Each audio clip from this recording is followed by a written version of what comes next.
C'est un des rituels de la CDE, le rendez-vous des adhérents, une fois tous les 3 mois. Et pour ce début d'été, une centaine d'entrepreneurs, cadres et dirigeants se sont retrouvés sur la terrasse du Monte Carlo Country Club. C'est tout à fait informel, mais aussi c'est tout à fait business, puisque c'est l'occasion justement de revoir des personnes en peu de temps, très rapidement, mais qui sont concentrées sur du business ce jour-là. Le cadre est idyllique, mais on parle boulot. L'occasion par exemple de faire le point sur l'état de santé de l'économie monégasque. Sur le premier trimestre, selon l'INSEE, le chiffre d'affaires des entreprises a augmenté de 17% hors activité banque-finance.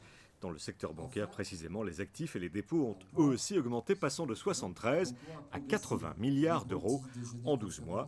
Un dynamisme économique qui encourage donc les entrepreneurs à créer de la valeur et des services comme ces nouveaux adhérents qui cherchent à développer leur réseau. Nous avons choisi Monaco comme quartier général parce que les infrastructures touristiques, les infrastructures de services en général sont parfaits pour notre clientèle cible. C'est le marché de chinoises de très haute gamme et je pense que ce soir c'est l'occasion plus importante pour nous pour être ici sur les marchés et pour faire connaître notre travail, notre service. Pour nous entrepreneurs, c'est vraiment un tremplin. Il y a des gens très très efficaces au sein de la CDE qui nous aident à propulser l'entreprise et à augmenter le réseau qui nous permet nous évidemment d'avancer.